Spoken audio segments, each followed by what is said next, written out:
जब से अंकिता लोखंडे ने बिग बॉस के शो में सुशांत सिंह राजपूत पर अपने तरह तरह के बयान दिए, बहुत सारी बातें की, तो ये कहा जाने लगा कि भाई सुशांत के नाम का इस्तेमाल कर रही हैं अंकिता। और कहा यह भी गया कि बिग बॉस वालों ने तो अंकिता को बुलाया ही इसलिए है कि वो सुशांत पर बातें करें। अब अंकिता ने एक इंटरव्यू दिया है जूम को, उसमें वो दो बातों पर बड़े खुलकर बात कर रही हैं। एक तो मामला है उनकी तलाक की खबरों का, क्योंकि जिस वक्त अंकिता विकी जैन से बिग बॉस के घर में जिस तरह से लड़ रही थी और फिर उनकी माताजी और उनकी सासू माँ ने आकर जिस तरीके की बातें की, उसके बाद तमाम तरह की खबरें उड़ी और ये तक कहा जाने लगा कि भाई इस शो से निकलते ही क्या इनका तलाक होने वाला है, क्योंकि झगड़ा इतना ज़बरदस्त था। इस पर इन्होंने खुलकर बात की और साथ ही इन्होंने सुशांत के बारे में एक बार फिर से बात की है और एग्जैक्टली क्या कहा है वो मैं आपको इस वीडियो में बताने जा रहा हूँ।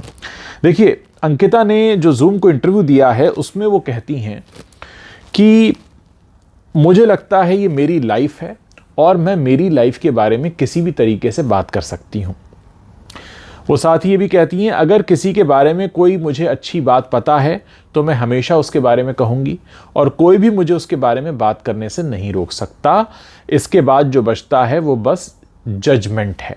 आपको याद होगा कि अंकिता की मदर ने भी मना किया था कि आप इतना ज़्यादा सुशांत का नाम ले रही हैं, आप शादीशुदा हैं, आपके ससुराल के लोगों को कैसा लगेगा ये सब सुनकर। तो मुझे लगता है ये उसी सवाल का जवाब है। दूसरा, ये भी कहा गया कि जिस तरीके की लड़ाई हुई विकी और अंकिता के बीच में और कहा जाने लगा कि भाई इनका क्या तलाक होने वाला है, क्या तलाक हो जाएगा, ऐसी खबरें आ रही थी, ईश्वर ना करे कि हो। तो इस पर भी उनसे सवाल पूछा गया तो वो कहती हैं कि ये खबरें पूरी तरह से बेबुनियाद हैं। उन्होंने इसको खबरों का खंडन किया, फिर कहा कि मुझे लगता है आप जिससे प्यार करते हैं उससे आपको प्यार करते रहना होता है।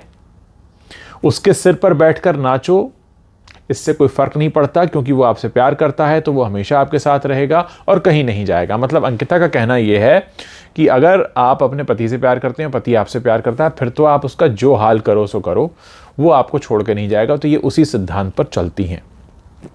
आप जानते ही हैं कि इस शो से निकलते ही बिग बॉस के शो में वो रनर अप रहीं और फिर जैसे ही निकली तो रणदीप हुड्डा के साथ इनको एक फिल्म मिल गई, वीर सावरकर, और फिल्म में ये रणदीप हुड्डा की पत्नी का किरदार निभा रही हैं। अंकिता के बारे में एक बात कहनी होगी कि बहुत लंबे समय से वो बॉलीवुड में तैयार हो रही हैं कि बॉलीवुड फिल्मों में काम करने लगे, लेकिन अभी तक वो बॉलीवुड फिल्मों के लिए तैयार नहीं हुई हैं। एक लंबा करियर टीवी में रहा, फिर कंट्रोवर्सीज़ भी जुड़ती चली गई और कुछ कंट्रोवर्सी तो इत्तेफाक से जुड़ी। भाई सुशांत वाला मामला तो इत्तेफाक से हुआ था, कोई नहीं जानता था, लेकिन उसके बाद जिस तरह से वो सामने आई और फिर जो बिग बॉस में जो कुछ हुआ, तो बिग बॉस में जो कुछ भी हुआ उसने उन्हें और भी कंट्रोवर्शियल बना दिया। ऐसा कहा जाता है कि बॉलीवुड में अगर आप कंट्रोवर्शियल हैं तो फिर आपकी दुकान चल निकलती है, लेकिन मुझे लगता है कि अंकिता के मामले में ये सही नहीं होगा, क्योंकि वो कंट्रोवर्सी से तो घिरी नहीं, लेकिन उस हिसाब से काम उन्हें नहीं मिला।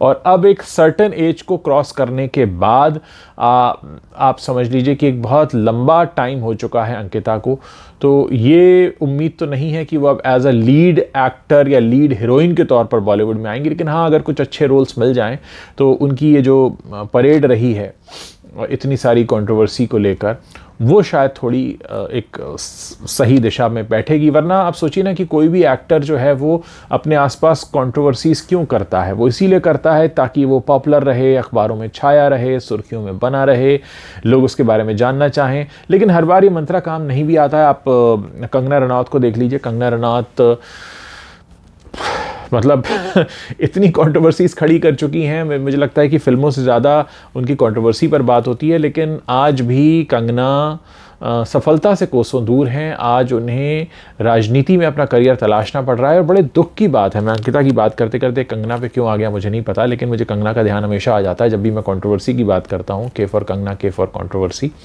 कि इतनी अच्छी एक्ट्रेस कंगना, इतनी अच्छी एक्ट्रेस, और क्या कर लिया कंट्रोवर्सीज में फंसकर। तो दोस्तों, जैसा मैं हमेशा कहता हूं, दूसरों की गलतियों से सीखो। कंट्रोवर्सी में फंसना आपको पॉपुलर तो बना सकता है, आपको राखी सावंत तो बना सकता है, लेकिन आपको फिल्में नहीं दिला सकता।